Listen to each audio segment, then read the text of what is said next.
Bonjour à tous, bienvenue, c'est Angie. On se retrouve pour les guidances astrologiques de 2023. Nous allons voir avec les cartes quelles sont les énergies qui vont vous accompagner sur cette année. Nous irons voir des énergies générales, l'année dans son ensemble, et ensuite nous irons voir par domaine pour voir ce qui se passe principalement dans le domaine matériel, professionnel, l'argent, et puis dans le domaine du cœur également. Je vous invite comme d'habitude à écouter votre signe solaire, bien sûr, votre ascendant et votre lunaire si vous souhaitez compléter et confirmer les informations. Et puis si cela vous parle, vous pouvez bien sûr aller voir aussi les signes de votre partenaire amoureux. Je vous embrasse, je vous souhaite une très bonne année à tous, une très belle écoute et je vous dis à tout de suite. Bonjour les balances, bienvenue dans votre année 2023. On va aller voir ensemble quels sont les messages et les conseils des cartes. On va prendre des oracles et on ira prendre le tarot. Alors pour vous, la première énergie de 2023, c'est celle de l'étoile qui vous parle d'être béni. Il y a une forme de protection, de bénédiction, de réalisation d'un vœu, d'un rêve, d'un projet. C'est une carte qui vous dit que vous serez très inspiré, vous aurez de bonnes idées, vous serez très créative également. Et c'est une invitation à briller. Donc il y a une forme de reconnaissance, de succès, donc de réussite de vos projets, mais aussi j'ai la sensation que on vous reconnaît. Donc on peut vous offrir... je dirais une forme de reconnaissance sociale, de reconnaissance professionnelle. On apprécie vos qualités, vos compétences sont reconnues. Il peut y avoir un succès, une certaine notoriété, peut-être même pour certains. En tout cas, une année de réussite personnelle. Alors ici, avec l'oracle des nombres, vous avez l'adaptation. Alors, c'est une carte qui va vous aider à gérer votre émotionnel, à ne pas vous laisser dépasser, peut-être par une surcharge d'activité, de responsabilité, à gérer vos émotions, vos réactions aux événements extérieurs, à vous adapter lorsqu'il va y avoir des changements dans votre vie. On sent que c'est quand même une année, je vais pas vous mentir, qui est challengeante. Au regard des tirages que j'ai fait précédemment pour les autres signes, j'ai eu énormément de fois la Maison de Dieu qui est sortie. On va voir si elle ressort pour vous. Mais en tout cas, ça nous annonce quand même des événements un petit peu chaotiques, des périodes un petit peu chaotiques, des événements qui vont venir nous challenger, qui vont nous demander d'être créatifs effectivement parce qu'il va falloir s'adapter et se mettre, au diapason des événements. Finalement, on va devoir s'adapter aux circonstances. On va devoir peut-être modifier nos façons de travailler. On voit aussi qu'il y aura une espèce ici de tempête émotionnelle. Donc, il peut y avoir des événements qui viennent aussi nous challenger, nous faire réagir. Donc là, cette carte-là, elle va vous aider finalement à rester flexible, à vous adapter, à rester souple, à pas chercher à vouloir tout contrôler. Je pense qu'il y a cette notion-là, c'est une notion de contrôle. Vous ne pouvez pas tout contrôler. Et ça va être important de laisser passer, de laisser couler certaines choses et de faire de votre mieux. De changer, peut-être de travailler sur la façon dont vous réagissez aux choses, aux événements, mais de ne pas forcer. Donc on voit que ça va être quand même haut en couleur. Alors, avec l'oracle du voyage intérieur, vous avez le pouvoir créateur. Donc, une année de réalisation personnelle.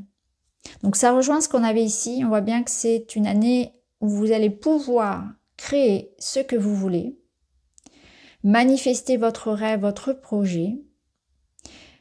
Ça nécessite quand même, on voit bien qu'il y aura des challenges. Ça ne sera pas tout rose, c'est pas ce que je dis du tout, mais... en se donnant les moyens, en étant flexible, en faisant avec ce qu'on a, en changeant parfois son programme, en s'adaptant, vous aurez la possibilité de réussir. Là, on vous voit vraiment beaucoup de créativité. Et là, pour certains, le pouvoir créateur, il vous demande aussi de vous reconnecter à ce que vous voulez. Peut-être que vous avez perdu de vue un rêve, un projet, que vous avez laissé quelque chose de côté.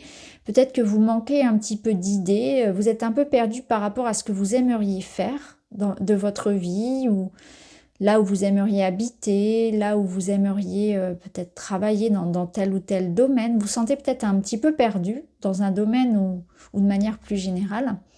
Et cette carte, elle vous invite vraiment à vous reconnecter à ça, à vous-même, à votre pouvoir, à faire des choses pour vous-même. Mais c'est aussi l'idée d'être actif, de ne pas subir une situation, de ne pas laisser les autres ou la vie décider pour vous. Parce que lorsque vous ne décidez pas, vous laissez les autres ou la vie décider pour vous. Donc là, c'est reprendre un petit peu sa souveraineté, son pouvoir, de vous dire que si vous n'êtes pas satisfait d'une situation ou de votre vie actuelle, il ne tient qu'à vous d'amorcer ce changement à l'intérieur, puisque rien ne se passe à l'extérieur, c'est toujours l'étincelle, elle viendra en vous. Alors, avec le Witchy, vous avez la croix. La croix, c'est pas une très très bonne carte. La croix, c'est avant tout une carte qui vous parle d'un fardeau, d'un poids, de quelque chose qui est difficile, comme d'un deuil qu'on est en train de faire ou d'une situation pénible dont on doit se délester. Donc ça va bien avec cette étoile parce que ça vous dit bien que si vous êtes dans cette énergie de subir une situation, vous avez cette capacité en 2023 de reprendre votre pouvoir sur ça et de changer les choses, de ne pas rester à subir quelque chose qui vous rend triste, qui vous rend malheureux, de faire le deuil d'une situation, de transformer quelque chose. C'est aussi une transformation de vos croyances, de votre foi. Il y a peut-être un renforcement de votre foi en vous, de votre foi en la vie, mais aussi des modifications dans vos croyances. On voit que c'est vraiment une année pour vous qui va vous faire évoluer aussi spirituellement, dans le sens où vous allez avoir des éveils de conscience, des prises de conscience et où vos croyances profondes vont changer. Donc soyez vraiment dans l'idée d'être souple parce que ça sert à rien d'être têtu, ça sert à rien d'être sûr de détenir la vérité. Je pense que cette année va vous surprendre énormément. Alors, on va voir avec le Marseille, le tarot de Marseille.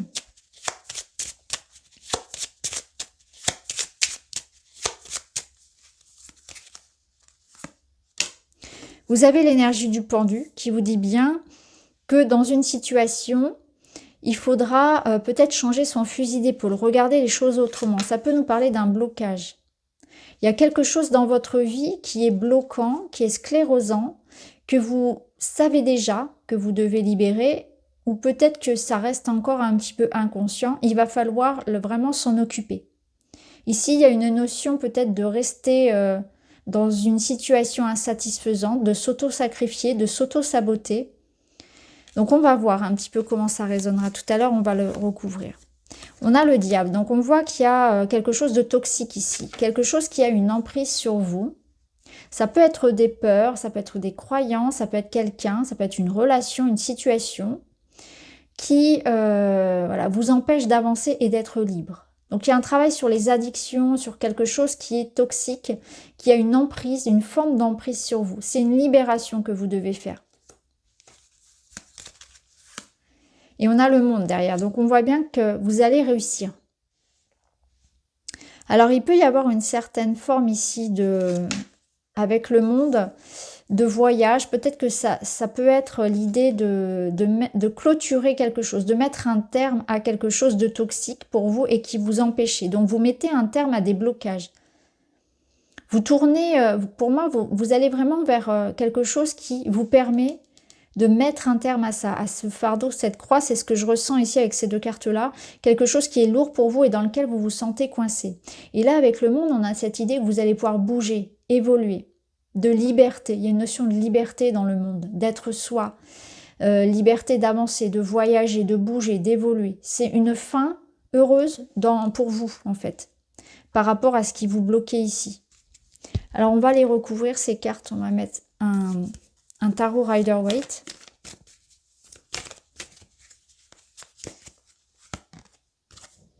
Il y a une notion de patience, de choix, d'alignement à soi, choix du cœur, et voilà, et de se libérer.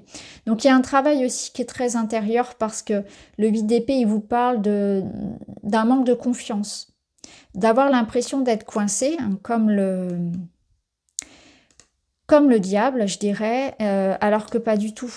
Donc là, vous allez faire le point. Vous allez analyser de près ce qui vous bloque, ce qui vous empêche d'avancer, ce qui vous empêche de récolter.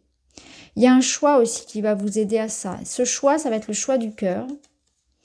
Ça peut être aussi une situation dans laquelle vous avez l'impression d'être bloqué en couple. Donc ça peut être une problématique de couple, ça peut être aussi peut-être l'idée justement au contraire de sortir de ses peurs pour s'ouvrir à une nouvelle rencontre. Et ça peut être aussi, ça peut être représenter une union, un contrat, quelque chose dont vous devez vous libérer. En tout cas, il y a quelque chose ici qui vous invite à vous aligner à vous-même, à prendre un choix ici qui vous correspond, à ne pas vous limiter. Je pense qu'il y a une invitation ici à ne pas se limiter, à reprendre votre pouvoir, votre force, votre énergie, à reprendre votre place et à vous affirmer. Et aller vers quelque chose qui vous permet d'être vous de manière authentique. Alors on va voir, on a la justice ici qui nous dit bien que vous remettez de l'ordre, vous retrouvez un équilibre. Peut-être que c'est la justice aussi, ou une administration qui va vous aider aussi à retrouver cette liberté et à vous émanciper. Ça peut être ça également. Alors, on va voir des cartes pour le domaine professionnel et pour le domaine sentimental. On va voir une carte pour chaque. Donc, dans le domaine de votre travail, de l'argent, on a un 10 de coupe. Donc là, ici, au niveau professionnel, financier, c'est très stable. Ça nous parle vraiment de réussite, de joie et de contentement. Donc ici, cette étoile, cette réussite, ça peut être vraiment une réussite matérielle et professionnelle. Donc il y a des investissements, et notamment pour tout ce qui va concerner le foyer, la maison, la famille, qui seront très fructueux. Donc ça peut être un achat immobilier, ça peut être vraiment trouver la maison de vos rêves, voilà, investir pour soi, voyager. Il y a l'idée également de réussite professionnelle. Avec un 10 de coupe, on est arrivé à la matérialisation de, voilà, on trouve sa place, on se sent respecté, on se sent comme en famille. Donc il y a une bonne ambiance au niveau professionnel, il y a la réalisation de votre projet et vous vous sentez complètement épanoui dans ce que vous faites au niveau professionnel. Je mets une carte du Witchy par-dessus et vous avez la carte de l'homme, la carte de l'enchanteur. Donc ça peut être l'idée ici, donc ça peut être vous l'homme avec qui ici vous vous sentez très très bien et avec qui vous investissez votre argent, avec qui vous construisez quelque chose de solide. Ça peut être autant finalement dans le professionnel que dans un investissement financier. Il y a une espèce aussi d'assurance ici. Il y a la notion d'action, l'énergie de l'homme. Ici, c'est des responsabilités, comme on l'avait vu. Des responsabilités, une réussite. L'idée de mettre en place des choses, de prendre les rênes de la situation. Donc, ça me parle vraiment de responsabilité, de travail qui vous épanouit, d'être actif, d'être vraiment très actif. Et il peut y avoir l'énergie d'un homme près de vous, si ce n'est pas vous l'homme.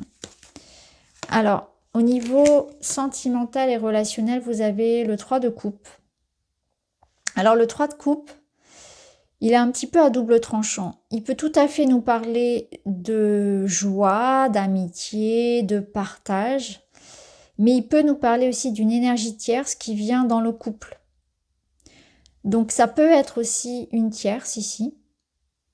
Ça peut être l'idée de quelque chose qui vient impacter un petit peu votre domaine relationnel. Donc, il y a un bonheur relationnel ici qui peut être aussi entaché par quelque chose, ce qui rejoint l'énergie qu'on avait là. Je vais prendre le Witchy pour remettre une carte par-dessus. On a la notion de l'encre. Donc, il peut y avoir effectivement quelque chose qui bloque ce couple et qui soit une énergie extérieure à lui. Donc ça peut être une belle famille, ça peut être des problèmes d'argent, ça peut être une tierce personne, une forme de, peut-être pas d'infidélité, quoique ça peut l'être pour certains. En tout cas, voilà, il y a une énergie tierce qui vient un petit peu impacter votre couple. Donc il va falloir être vigilant par rapport à ça, et on avait vu ici que voilà, il y avait des choix à faire. Il y avait la notion d'être bloqué, etc. Donc on voyait bien qu'il y avait quelque chose de toxique, il y avait une emprise dont on arrivait à se libérer. Donc ça peut représenter cette difficulté que vous avez dans la relation, que vous allez éliminer, que vous allez résoudre. Mais l'encre et le 3 de coupe, ce sont aussi vraiment d'excellentes cartes. Ça peut aussi pour certains représenter l'idée de s'investir, d'une stabilité. d'une construction. Parce que cette troisième coupe, ça peut être aussi un enfant, un foyer. Ça peut être cette énergie ici vraiment de s'investir, surtout avec l'encre qui apporte de l'équilibre, comme la justice. Donc ici, il y a soit une problématique que l'on résout, quelque chose qui était lourd, et ça rejoint du coup cette croix, soit il y a l'idée aussi de, voilà, de cette stabilité émotionnelle, de cette stabilité dans le couple, dans la relation. C'est aussi les amitiés, c'est aussi le soutien familial. Donc il y a aussi quelque chose ici de très stable au niveau personnel. Alors on va voir d'autres cartes pour terminer. On va prendre une carte message. Et vous avez l'abandon. Cette carte, elle vous parle de blessure de rejet, se sentir non désiré, une perte d'estime de soi. Donc cette année 2023, elle vous invite à travailler cette blessure d'abandon, à retrouver confiance en vous, à vous libérer de cette énergie du rejet. Donc peut-être qu'il y a une énergie ici de retrouver confiance en soi, ça peut être une notion de jalousie qui impacte le couple, due à un manque de confiance en soi, de vous ou de l'autre. Il y a peut-être une notion de trouver son clan, de trouver sa place, de se sentir, vous voyez, tout à l'heure je vous parlais de reconnaissance, de se sentir reconnu, de se sentir intégré dans une équipe, de sentir que nos compétences sont appréciées, sont révélées à leur juste valeur, appréciées à leur juste valeur, sont mises en lumière. C'est aussi au niveau amoureux, au niveau personnel, intégrer un groupe, intégrer une famille, trouver un partenaire, trouver l'amour. Voyez, et c'est aussi se guérir, c'est s'aimer soi, faire des choix pour aller vers quelque chose qui vous redonne confiance en vous aussi. Guérissez-vous.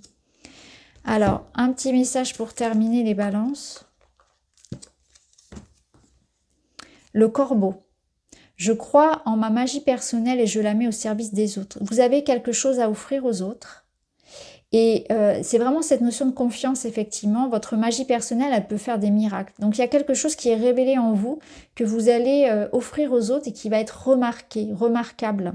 Donc c'est bien ce don, ce talent, ces qualités humaines qui vont être mises en valeur pour vous, qui vont être appréciées autant dans votre vie personnelle que dans votre vie professionnelle. Donc voilà pour vous les balances, j'espère que ça vous parle. Je vous souhaite une très belle année 2023. Je vous embrasse et je vous dis à très vite.